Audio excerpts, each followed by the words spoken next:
the boat.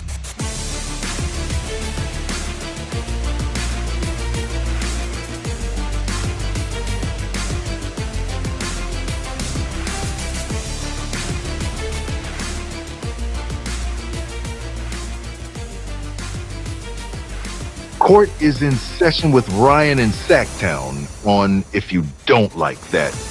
Now, Ryan in Sacktown. Oh, must be Ryno.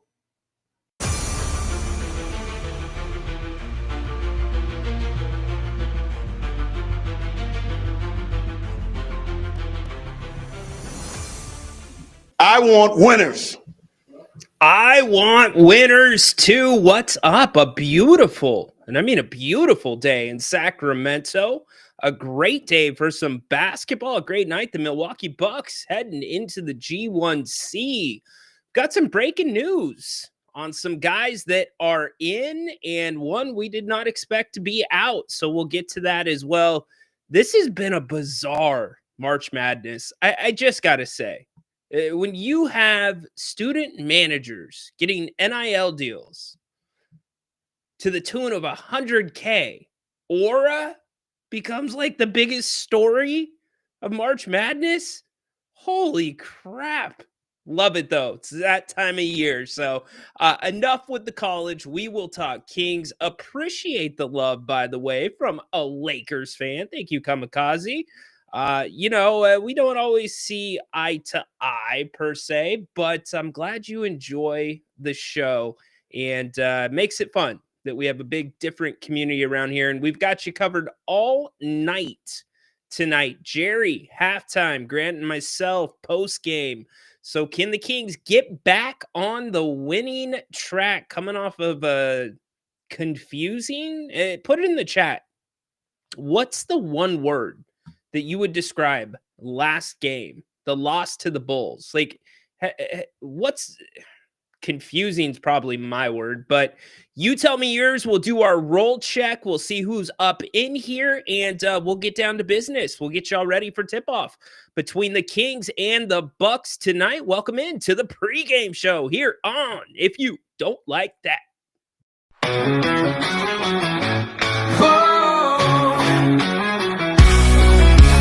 Lights on the screen, hey, it's Grant and Ryan. We bleed purple, talking hoops, never lying. Sacramento Kings, we rise and we fall. If you don't like that, then you don't know ball. Jerry sitting with the stories of the game, spilling all the truth, driving legends insane. From the Cow Palace days to Arco's roar, this town's heart beats on the hardwood floor. If you don't like that, turn away now. Kings in our blood, we rise. And welcome back in. Ryan in Sacktown with you, getting you ready for the Kings and the Bucks. First meeting between these two teams did not go so well. The Kings were playing really well. They were on a winning streak. I think they were, 7 or 8 wins in a row? Maybe it was more than that. And then they just ran into the buzzsaw that was Giannis and I'm not even going to say his last name right now. You know what? Just Giannis. Giannis is Giannis. Antetokounmpo. I can say it. I just didn't want to say it. Anyways, what's up? Where are you watching from? What you doing? How you feeling about tonight? Kings, Bucks, coming at you here in about an hour, 3 minutes from tip-off. And we have had plenty of news to talk about today, which we will get down to right now. We're going to do, like I said, roll call. So let me know where you're watching from. Give me your word to describe last game. Love that as well. And we'll let you know the skinny on what the Bucks do. What can the Kings do to kind of slow them down? First team all Kings killer Damian Lillard not playing in this one. So that is a bright spot for the Kings. However, you're going to be without Malik Monk. So some of you, I can hear you jumping up and down in your living rooms because that means Keon Ellis likely is going to get the start, but no Malik tonight, late scratch due to an illness.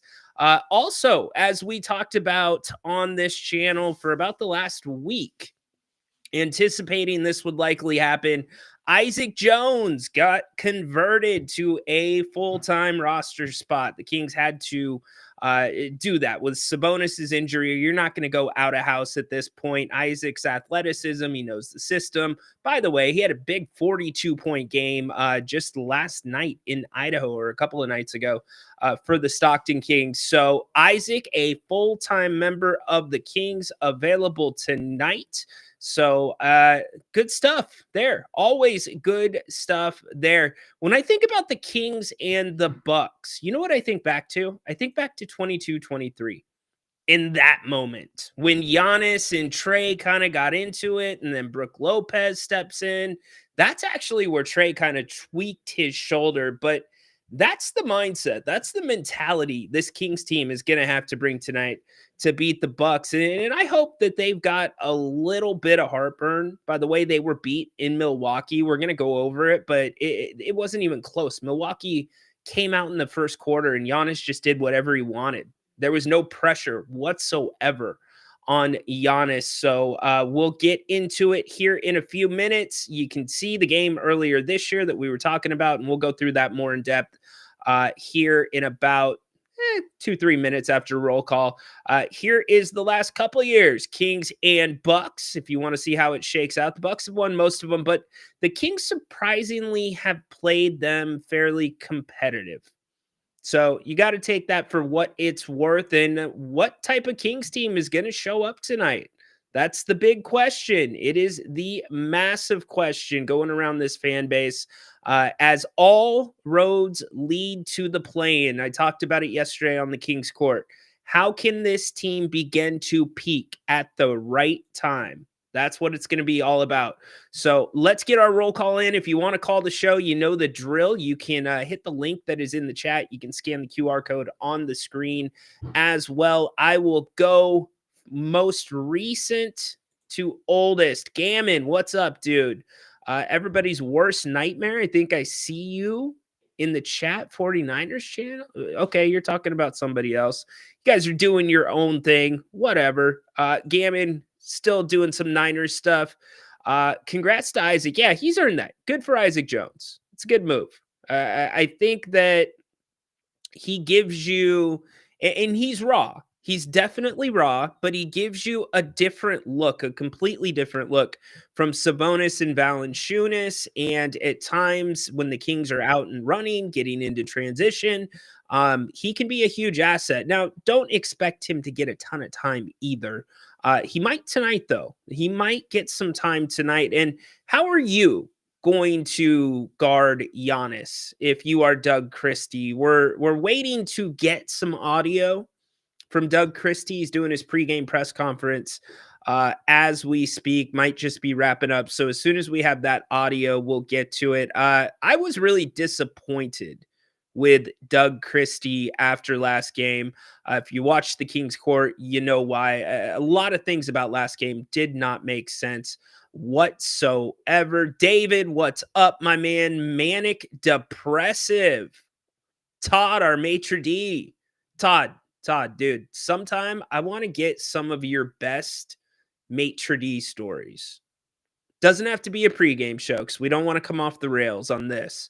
But on the Kings Court, I got to get some stories from you. I know you've got a couple of good ones lined up there. Levine coming off the bench and just not for stuff. Look, we talked about it yesterday.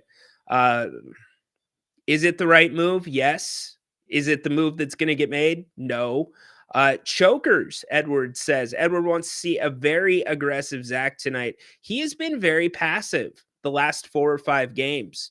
It's a little bit, and I respect the media for not pushing too hard on that because he did miss a game for personal issues. You don't know if maybe that was going on during those games where he was being passive. Look, these guys are people too. They have families. They're dealing with things like we are. So hopefully Zach can get back on the right tracks. The team definitely needs him. Tristan, my man, ominous. It's an interesting word. Will report on shoot around experience for $85. Hopefully we'll meet Debo. You're not meeting anybody, my man. You're going to be standing behind a rope and they're going to tell you, do not talk to the players. But I hope you get a chance to meet him. You know what? I'll tell you a quick story. In the heyday of the Kings, it was 2003. One of my okay, he was the student manager. Speaking of managers, his name was Carlos. Great kid. He was the student manager of our basketball team in high school, and he happened to be very, very good friends with Al Biacani, who I actually ended up getting to know because I trained with Al Biacani during my college years. He was the King's strength and conditioning coach, and if you know anything about Al Biacani, dude had the biggest calves you've ever seen in your life. I mean, his calves were like biceps. But anyways, Al set Carlos and I up with some nice seats for a game. It was a Sunday afternoon game, national television game. And Al's like, hey, I might be able to come grab you guys at halftime and bring you down to the court and let you stand there while the guys warm up. I'm like, oh, that'd be awesome, right? And so what's little Ryno do? Little Ryno makes sure that his disposable camera is in his pocket. Guys are warming up layup lines. Doug, can I get a picture with you really quick? Doug, can I get a picture with you? I got the picture, but Al Biacani, almost Terry Tate office linebacker, like took me out from the blind side as a no-no. So anyways, I don't know how close you're going to get. They are loud kitchen handy. They are very loud, but very cool. Very, very cool. Let's see. All right. Kings win by 3. Okay. Another great when these Warriors fans said that they would be fine without Steph. Interesting. Ryno, I'm going to be Grant for a rant. Uncant. Every spell Todd. What's with Ted? My name is Sue. Come on. All right, I see you. I see you working. All right, fair enough. Fair enough. Let's go to the phones really quick and we will get this thing started. So watch this. I'm going to bring this guy on and I'm going to count down from 3, 2, 1. And then he's going to start talking. He's always on mute. Watch. GP 3, 2. Hey, I'm not Oh, on he's mute there. today. Yeah, Oh, what's I'm up, ready to man? go, man. I'm ready to go. It's been a while. What's up, Uh, brother? good. How are you doing right now? Doing well. All right, man. Just wanted to talk about uh the last game and obviously today's game without Monk. I think we're gonna need some big minutes from Keon and Devin Carter there. And I don't know if your guy. Do you know if your guy Mace got brought up? If Monk isn't playing today?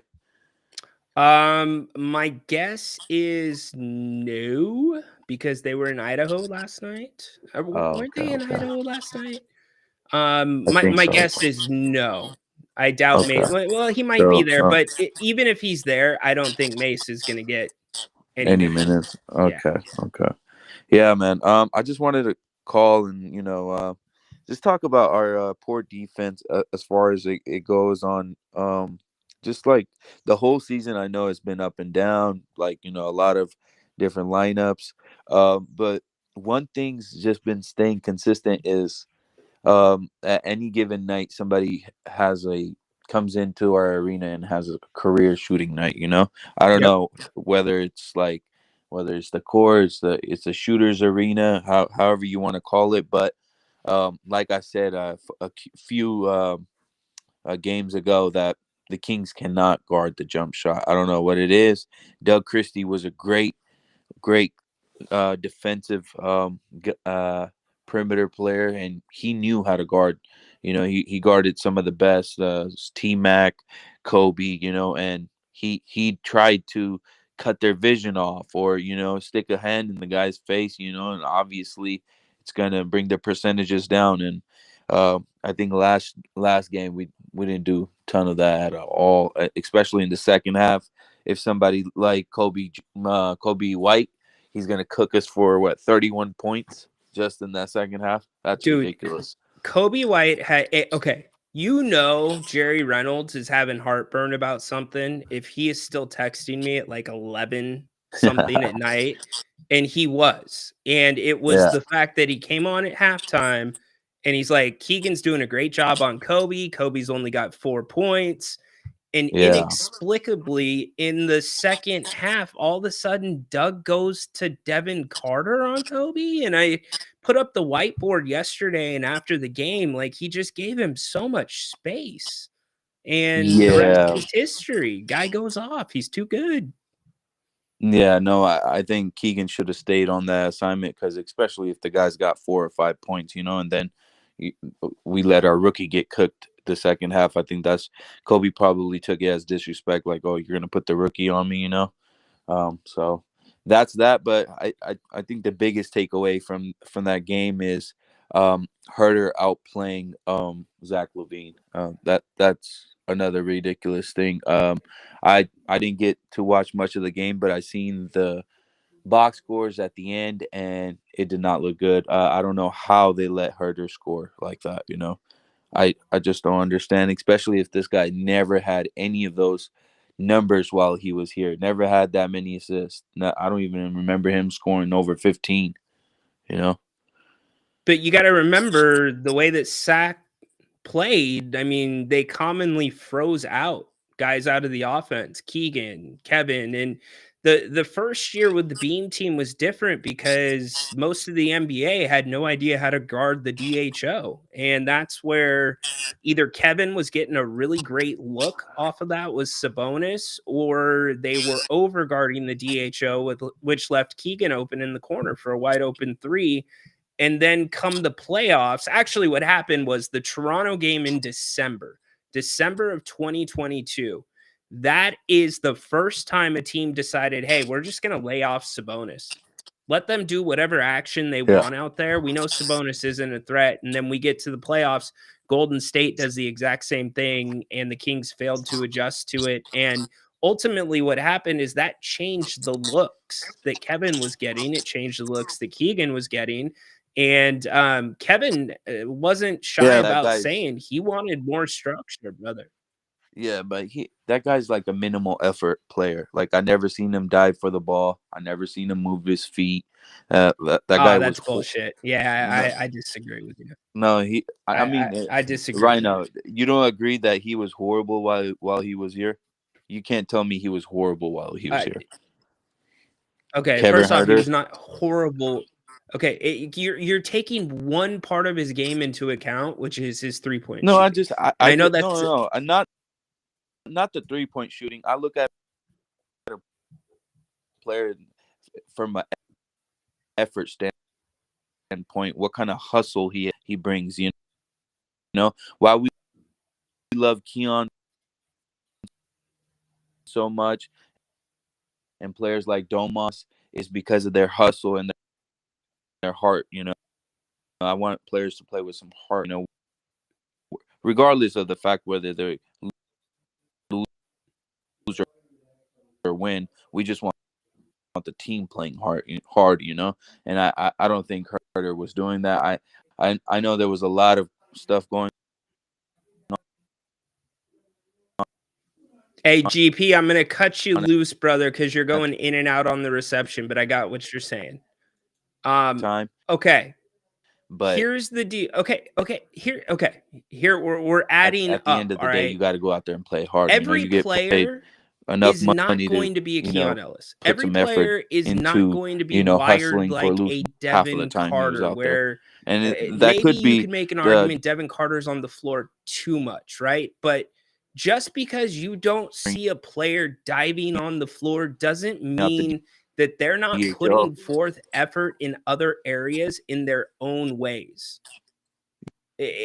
Kevin made some big leaps, whether you want to admit it or not, defensively. Even at the beginning of this year, he was getting a ton of deflections.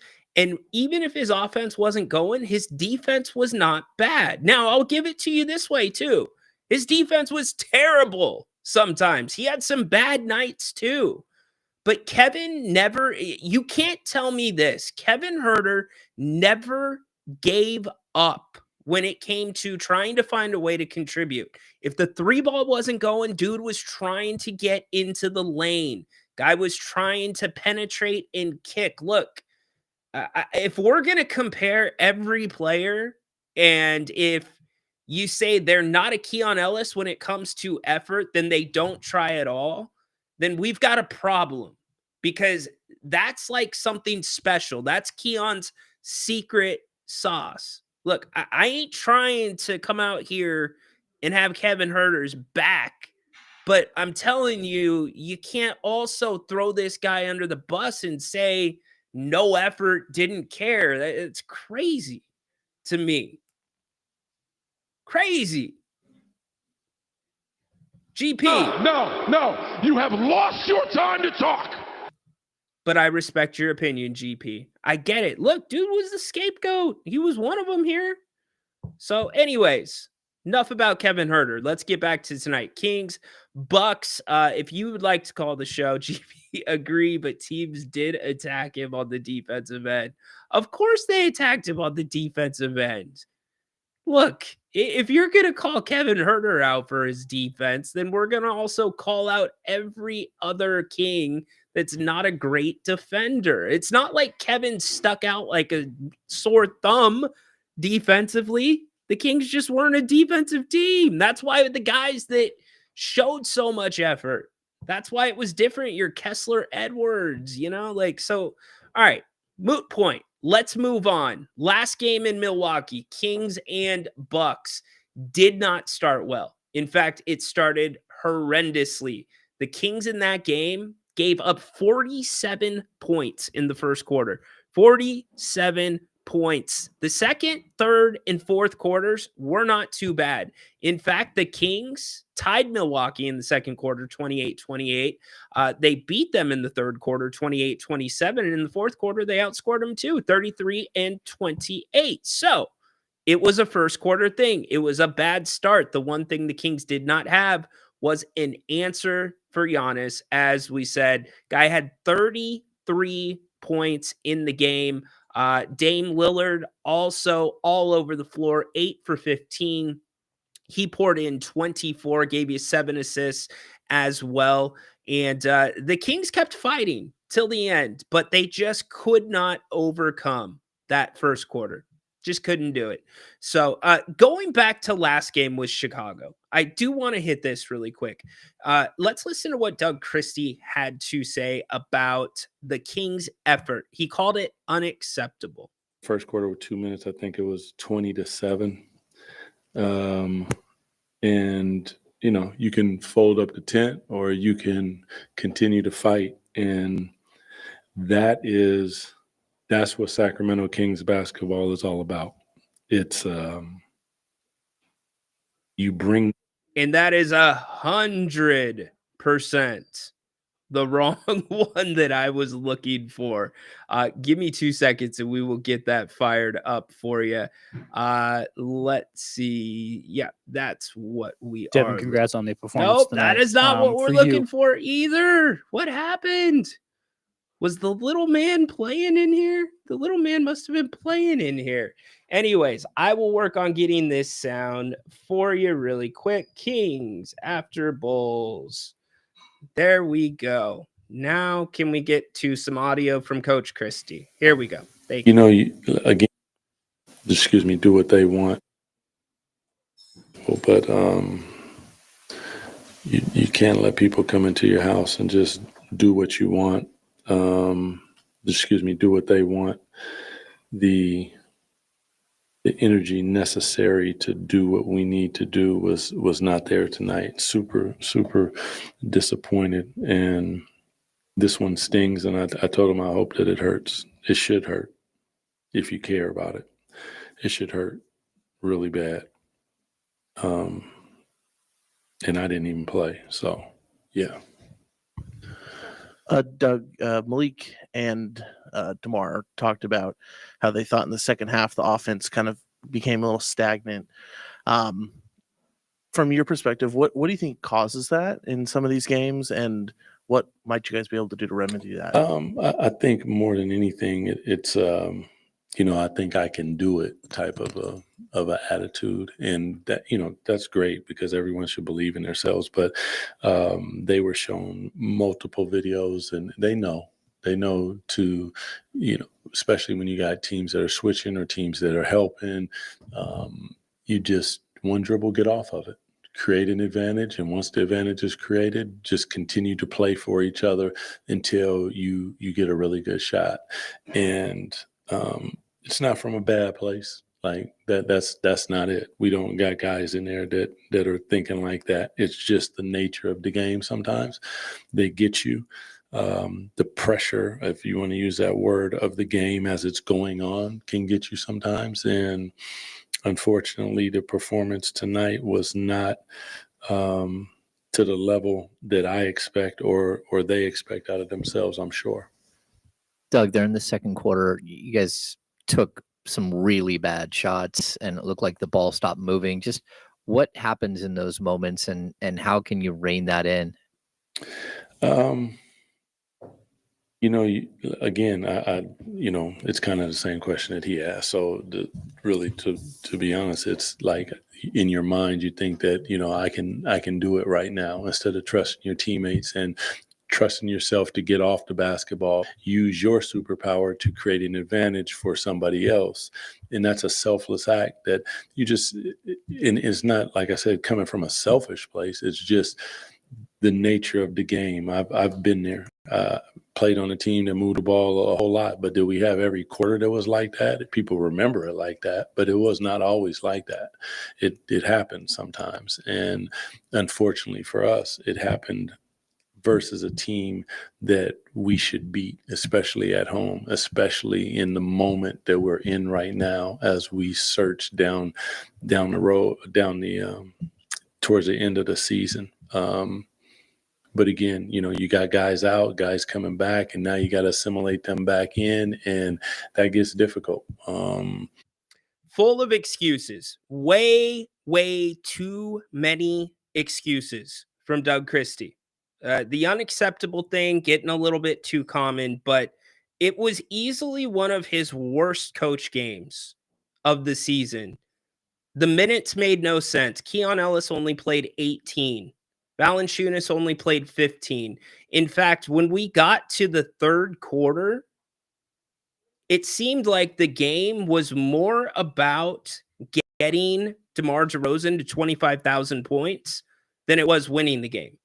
Like, they thought winning was already granted. There was no way this Bulls team was going to come back and out-physical them, outbeat them. Well, the run started in the middle of the second quarter. I'm going to shoot some numbers at you really quick. Between the second and the third quarter, DeMar DeRozan went 6 for 14 from the field. The Kings also missed 4 free throws in the third quarter. Here's another thing between the second and third quarter. The Kings only had 12 assists and they had 8 turnovers. They finished with 12 turnovers for the entire game. The game stalled. It got away from them. And so I made this cute little graphic that I think is kind of clever. You might hate it. You might laugh at it, whatever. But Doug's got to find this balancing test between the offense and the defense. How do you get it right to Copacetti? How do you get it perfectly level? And assimilating players in when they miss one game it's garbage. You as fans deserve a better explanation than that. It's a terrible take is what it is. So can Doug coach a better game tonight? I think Doug needs to be a little bit harder on the officials. I think he needs to get a T once in a while. Things start getting out of hand with Giannis. Fire your team up. Do something. But the fact that Keon Ellis, because he had 4 fouls and Doug put him on the bench, only 18 minutes. Doug, you get 6 fouls in a game. So certainly tonight, that's going to be different. Keon's going to get major minutes tonight with no Malik Monk. But as many of you are saying in the chat, Zach LaVine, it's going to be a big piece. You're going to have to get something from him tonight. Undoubtedly, but what you also need to get is ball movement. Those stats that I just shared with you, that's because the ball quit moving. In the first quarter, the Kings had a really good first quarter. The ball was moving. Let me give you the shots really quick. This is what your shot distribution looked like. DeRozan, 2 shots. Murray, 2 shots. Valanciunas, 4 shots. 3 shots for Levine, 7 for Monk because he was cooking, and 4 for Trey Lyles, and then 1 for Jake LaRavia. That's ball movement. That's what the Kings have to keep doing, and Doug's got to find that balance. So that is one of the big things that I am looking at tonight as we continue to get you ready for this one. The Kings and the Bucks. We'll go over what the Bucks do well, what the Kings might be able to do well against them, and then certainly the keys to the game as well. But let's get back to all of you in the chat. Who committed the most turnovers last game? It was a tie. You had Keegan with 2, Levine with 2, Monk with 2, and Keon with 2. So those were your turnover leaders. There wasn't one guy in particular. Now, this one, if you want some positive, Devin Carter had no turnovers in 20 minutes. I just thought the decision to go with Devin over Keon did not make a lot of sense to me in that situation. It just didn't. I know Devin was coming off of his best game of the year, but at the end of the day, Keon's body of work, that matters more to me. So what's up, Donald? How you doing? JV is a liability on the pick and roll. The defensive scheme should play JV in his own. Look, Jerry Reynolds talks about it all the time. The Kings do need to play some more zone defense. I think you will see some more of that tonight.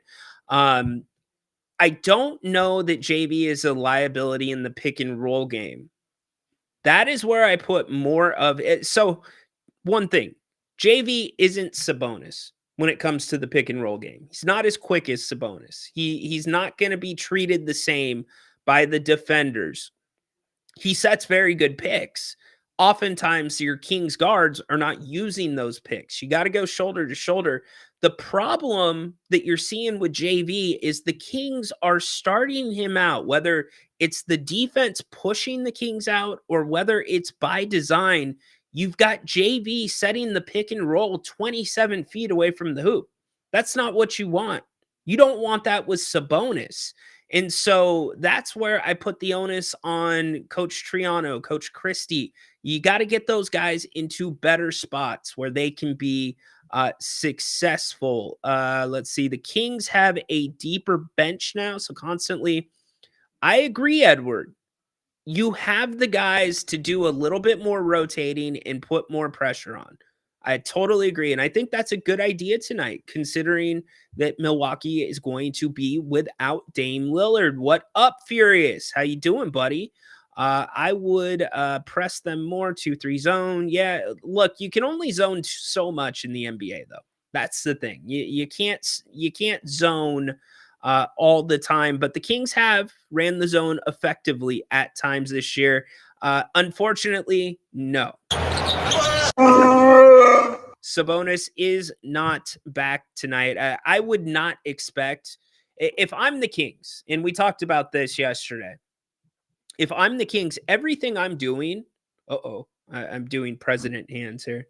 Everything that I am doing is leading Sabonis's recovery up to a peak time of the play-in, meaning I'm probably not bringing Sabonis back to a game until the last 3 games of the season. Maybe put him on a minutes restriction in that first game. Second game, you can go from there, decide if you do a restriction or not.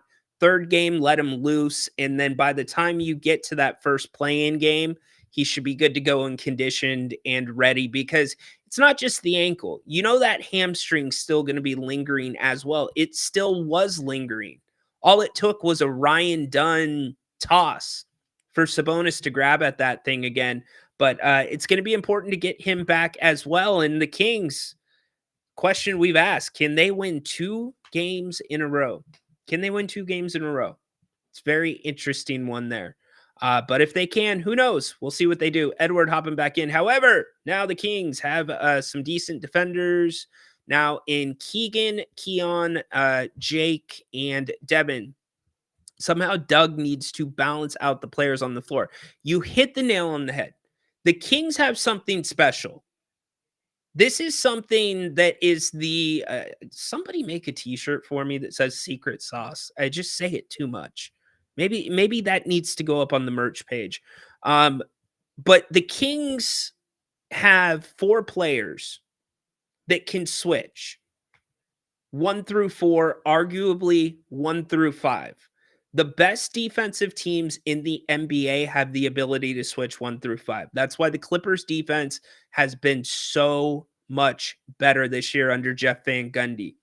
That is why when you bring on that bench unit, and it's a reverse bench unit because you're not getting offense out of them, you're getting aggression, defense, physicality, which then turns into offense and turns into pace. One thing that is so clear is this Kings team plays at such a better high pace than they do at a slow pace. So can you find that other piece? And I think that other piece, depending on the team that you are playing, is Trey Lyles.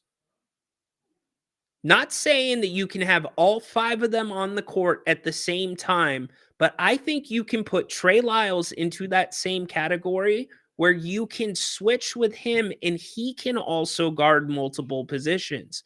So that is what helps the Kings out a lot. Now, when it comes to guarding Giannis tonight, you throw the damn kitchen sink at him. I don't want to see double teams right off the bat where you're trying to get the ball out of his hands, because that's what the Kings tried to do last game, and it did not work whatsoever. They gave him a lot of space. You need to get up into him a little bit more. And this is also a game, instead of jumping to go vertical and contest a shot, take a charge. I know that's a big ask. Keegan tried it twice against Giannis in Milwaukee, but those guys will get out of control at times. So get up into him, make somebody else beat you. And look, Milwaukee, 3rd in the NBA at shooting the 3 ball. Nothing new. We know the Kings are going to have to defend at a better rate than they are. They just are. But can they drive Milwaukee off the 3 line? That's what makes the difference. We need to just realize and live with and accept and come to terms with that the Kings are the worst team at defending the 3 ball in the NBA. That's not changing. What can change and what has been changing has been how many 3-point attempts they give up to their opponents. That number has slowly been going down. As that number goes down, then obviously less threes, less higher percentage. You see how those two collaborate and work together. So let's look at Milwaukee. Let's talk about what they do well and what the Kings need to do to be effective against Milwaukee tonight. Look, Milwaukee, great defensive rebounding team. And that is something the Kings have been actually very good at as well. So who can win the boards tonight? Milwaukee, the number 1 defensive rebounding team in the league. The Kings, that's where you need Devin Carter. And Devin has impressed me in his latest run with the main roster. He's had the ability, and not many guys have this ability, to be in there, mix it up, crash the boards, but also still be able to get back on defense. You know, if you watch the difference between him and a Zach LaVine more times than not is going to be either behind the free throw line or 3-point line, getting ready to get back or trying to leak out in transition. Devin can get in there and leak out. So that's really important. So I'm looking at Devin. I'm looking at Keegan. I'm looking at JV. Can they get on the boards? Isaac Jones, does he get some minutes tonight? Can he get on the boards? Trey Lyles got some little bulldog in him. I like that as well. Look, you got to worry about Robin Lopez, though. You got to worry, or excuse me, Brooke Lopez. You got to worry about what he does with his 3 ball and how that stretches the floor. But that is one less guy that is inside. And the Kings got to find a body. They got to box people out. Too many times they're not boxing out. And I know long rebounds are difficult to negotiate, but that's where it comes back to running guys off the 3-point line. Do your best not to be given up a ton of 3-point attempts. Milwaukee, pretty damn good with the basketball. 8th in the NBA. You know what they are not good at? They are not good at forcing turnovers.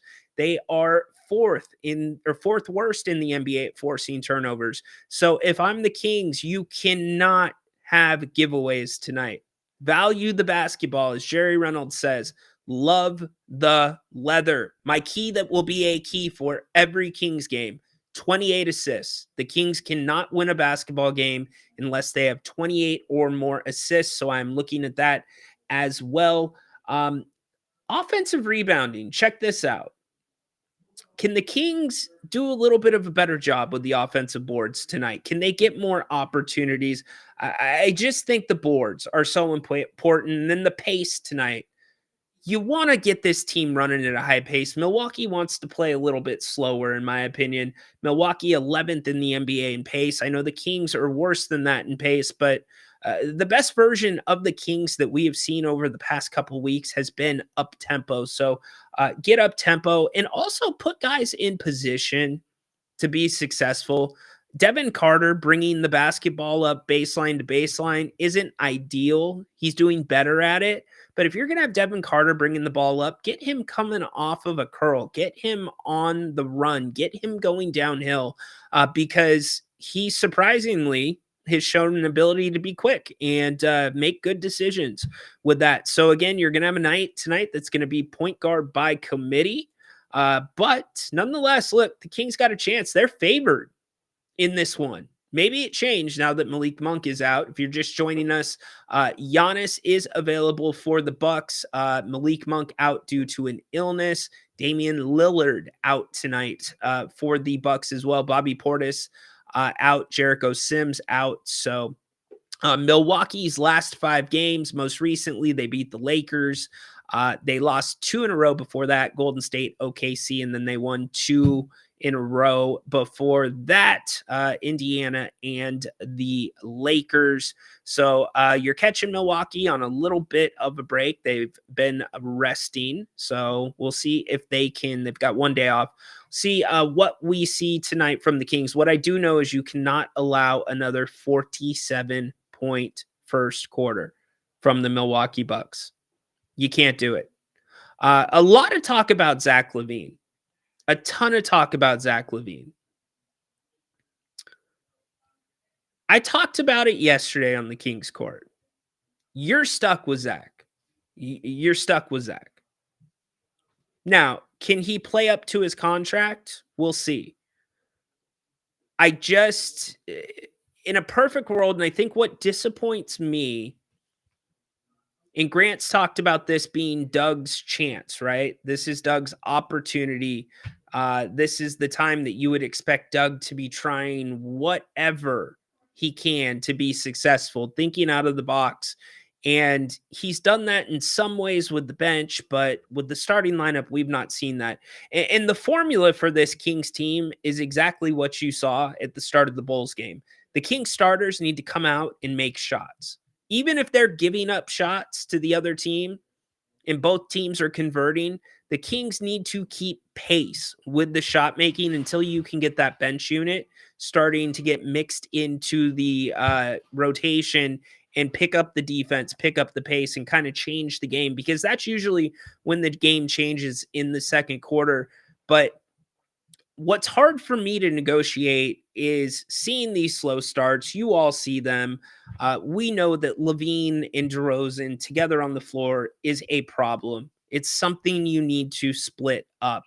Now, what's frustrating is this is the way it's going to be the rest of the season. I don't see Doug making the change. I just don't see it. If it was up to me and we had no contracts that we were taking into consideration, it's Zach LaVine coming off the bench all day, every single day. But Doug's not going to do that, and he's certainly not going to send DeMar to the bench either. But that is kind of your issue right there. The spacing is just off with those two. The pace is not there. And the switchability on defense, that's the other side of the court that is a problem, because you don't have many guys that can switch. Got to be able to switch. Got to be able to get through screens. Zach is a baller. Everybody knows it. He just looks unconfident, pump faking his 45% threes with decent space. I want him to have a good game. I want him to have a great game tonight too, Vile. Look, my take on Zach is get him most times he's declining screens. Give Zach space, give Zach the room to operate and do his own thing. That's what you got to do with Zach. And here's the other thing that I'm learning about Zach LaVine.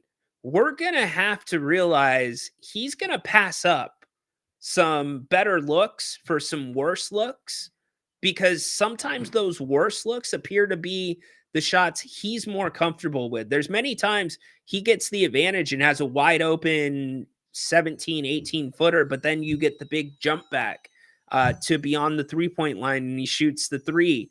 I just don't like how Zach operates in tight spaces. I think he tries to force passes that are not there. And he's not the only one. There's many Kings that have done that. Malik has been the victim of that the last few games. But if I'm Doug Christie for Zach, just let him operate, do his thing.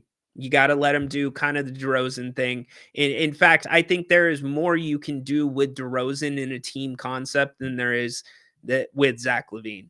That it's just the way I see it. Doug concerned about hurting players' feelings. Yeah. And Lau, that's the thing. It's like, okay, are we, if I'm a fan, I am a fan. I've grown up a Kings fan, and I try to take my bias hat off when I do these shows and evaluate everything objectively. But when there's changes that you feel could be made that are very obvious, that could maybe really help this team and spurt this team into the playoffs, maybe get them past those first two games of a play-in, and those changes aren't being made, to me, it feels like we're conceding the season. We're just gonna ride with what we have, because even if we do make those changes, what's the best that's gonna happen? Maybe we win a first round series. I don't like that. At this point, I want to see anything and everything. Throw the entire bowl of spaghetti at the wall and see what sticks, but we're not seeing it. And I think I'm sensing a little bit of that frustration too, with much of the fan base as well. We will see if Doug changes the rotation tonight. You're going to see right off the bat. So Keon will start tonight. Your first guard off the bench. Well, he'll probably bring. Well, it's a good question. Devin will be the first guard off the bench. I wouldn't be surprised if LaRavia comes in with or before Trey Lyles, because I think that's going to be a key. I think you do the same scheme that you played in Denver against Jokic with Giannis tonight. I think you throw a ton of Jake LaRavia at him. You also throw some different bodies. Keegan Murray, you're giving him different looks constantly. If I am the Kings, what did Isaac Jones get? He got a full-time roster spot. Well, the reason that needed to happen is two reasons. The Kings were getting up to the deadline where they needed to fill their 14th roster spot. But also, if you are a two-way player, you cannot play in the play-in or playoffs. You can only play in the regular season, and you're capped at 55 games. So Isaac was the fairly obvious choice to elevate to a full-time roster spot. And I think I agree, Derek. Congrats to him. I think he's earned it. He's played his tail off down in Stockton. And if looking at what the options were for the Kings, he makes the most sense. I think the athleticism there makes the most sense. Let Carter eat. Interesting. For sure. Zach also isolate, have DeMar and Zach share that role. Well, that's what I'm saying. You can't have two ISOs. You can have an ISO. Like, I'm fine with DeMar DeRozan ISOing when the Kings need, like, the Kings have a stretch where they're missing 5-6 shots in a row. Get to the free throw line, give the ball to DeMar, let him do his work, right? But I don't want to see an offense where both guys are ISOing at the same time, where it's back and forth. So I guess what I'm saying is I think, especially with the way DeMar in his basketball IQ, I'm sorry, I'm going to call it as I see it. DeMar's basketball IQ is levels above Zach LaVine's. It just is. I don't think anybody can debate me there. with what we've seen. So I think DeMar is more of a guy that you can run off screens, and you're seeing the Kings do that to a degree. A lot of the curls over the top of the key and into the free throw line. I think you try to use DeMar in more of the Zach LaVine role that we thought Zach would be, a slasher, a guy coming off screens. Put DeMar in that, and then let Zach do the ISO, like we thought of DeMar before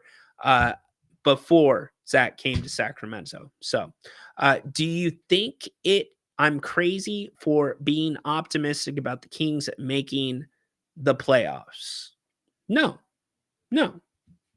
I think you'd be crazy if you're not optimistic. It's the point of being a fan, right? It's just this team, they're bipolar.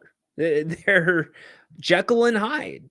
The big question, and that's why the win against Cleveland, best team in the NBA, and then a loss to the Bulls, to me, the Bulls game, and what frustrated me the most was I don't feel like the Bulls won that game. I feel like the Kings lost that game, both with the decision-making and the coaching and the play.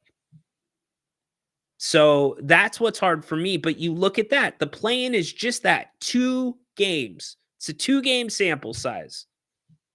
So the Kings could come out and have a great first play-in game. In fact, they had a great first play-in game last year against Golden State. And then they go to New Orleans and they lay an egg. So that's why we have, 15 games left?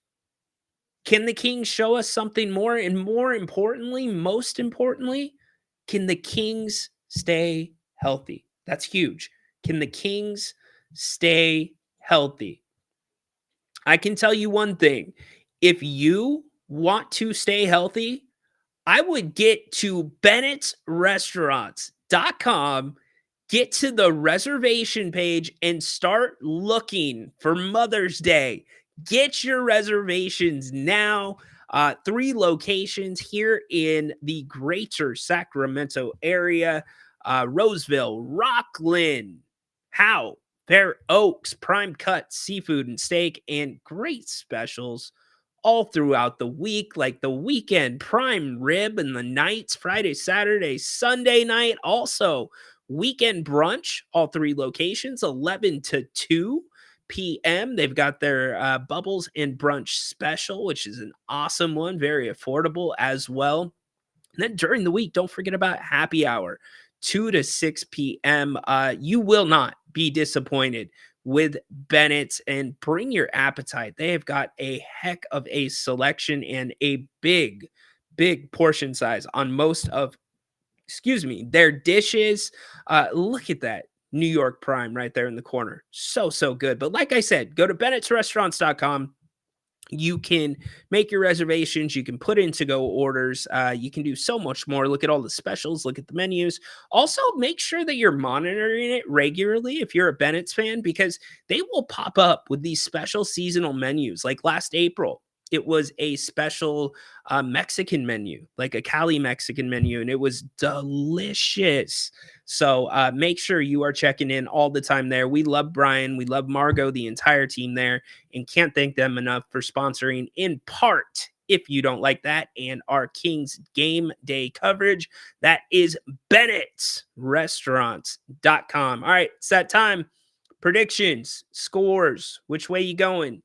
What's this game going to be? Close, blowout. Are you at the game? What are you expecting? Wolf is at the game. Let's go, Wolf. I love it. Good job, Wolf. Where are your seats at, Wolf? You got good seats, Wolf? Let's see. Light the beam. Yes. Light the beam. Give me your final scores, though. What do you think the final scores are going to be? Give me your final score. Who is better at point guard, Ellis or Carter? Or I love Johnny. Johnny, dude. Johnny, can you be the Kings Court GM? No, you're the scout for the Kings Court, man. I'm gonna have to send you a written offer. Johnny's always doing this. I probably go, well, here's the thing, Johnny. If we're doing it in categories and we're saying a point guard to get you into your offense, I go Ellis, Jones, Carter. If we are saying all around point guard, both sides of the floor, it's Ellis, Carter, Jones. If it's defensive point guard, it's the same order. It's Ellis, Carter, Jones. But that's the missing key. The Kings need a true point guard. Needs to be addressed in the offseason. Flores, 113, 110. All right. I like it. Don't be doing any spoilers. I have not watched any WWE this weekend. Don't do it, Derek. I don't have the acknowledge me thing. I can give you. Here you go, Derek. Does this work? Woo! There you go. As long as you're in the building, okay, you'll be watching in the background. Okay. There we go. There's a score. 120, 116.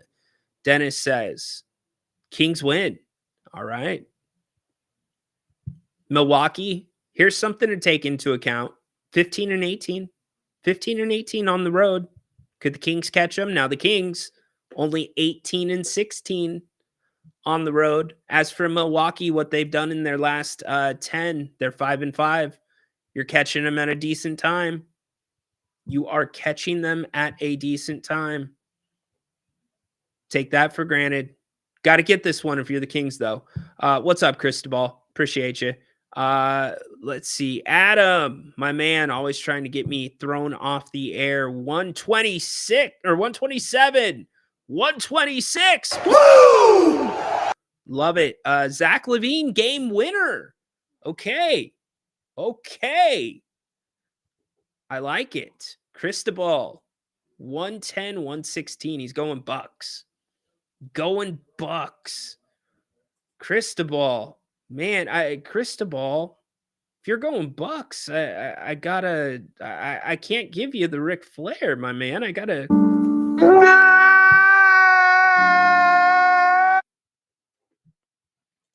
Will Scal be signed since Sabonis' injury? No. That's gonna be Isaac now. Finchy, Kings 115, 98. You know what that gets you, Finchy? Woo! All right. You'll get my score at halftime. Here's what I predict. I predict the Kings are actually going to come out, and at some point in the first half, the Kings will have a double-digit lead. I don't know what that lead will be like at halftime. I don't think it will be double digits by halftime, but I do think the Kings will have a double-digit lead at some point in the first half, and then it will be off to the second half, and you will get my prediction. You will get, more importantly, Mr. Jerry Reynolds' prediction. He will give us his keys to the second half, let you know what he is seeing from his living room in the first half. And by the way, we've been 0-6 combined, all three of us, the last two games. So maybe you shouldn't listen to us and our predictions. Napes will be here too. Always a fun show. Looking forward to that one. Make sure you come back and join us as soon as the horn sounds at the end of the second quarter. We will be live on the air. And don't forget the post-game show. Get up in here. Give us your calls. We will talk all things Kings Bucks. Talk about what else is going on in the NBA, and hopefully talking about the beam being lit. That's what we're looking for tonight. We are looking for the beam. By the way, if the Kings win tonight, I got to get you out of here in a second. If the Kings win tonight, who is going to be the one lighting the beam? Who is it? Who's the beam lighter? Put it in the chat really quick before we get out of here. I'll give you mine. If the Kings are going to win this game tonight, this guy is going to be lighting the beam. Keegan! Okay. How about you? Who's it going to be? What's up, Simone? What's up, Melbourne, Australia? What's up, mate? Simone, you got to fill me in on this whole Vegemite stuff. You know, we had my man Jed, who's now an MMA fighter. He came and stayed with us. He was a foreign exchange student. That dude packed like jars of Vegemite. And it looked like toe jam and it tasted like salt. But the Aussies love it. And I love the Aussie representation here. So thanks for being here. So good job by you, Simone. All right, we are back at the half. Jerry, Grant, myself, enjoyed the first half. Thank you so much for being here on the, yeah, we know, Johnny. Johnny's like, Monk's out. Yep, Monk is out. Lillard is out. Giannis is in. Isaac Jones available for the Kings, elevated to a full-time roster spot. It's what you need to know. Yep, this show is global. It's what I freaking love about it. Love y'all. Enjoy the first half. Had some Vegemite this morning. I played ball in the U.S. That was something I gave out to my homestays. Ha ha. Trick is to not put on too much. All right, I see you, Simone. Thanks for the tips, Simone. All right, y'all. We are out of here. Enjoy the first half. Come back, halftime. Jerry, Grant, myself, big thanks to Bennett's for sponsoring today's pregame show. Go to Bennett'sRestaurants.com. Prime cuts of seafood and steak. Enjoy the first 24 minutes of basketball.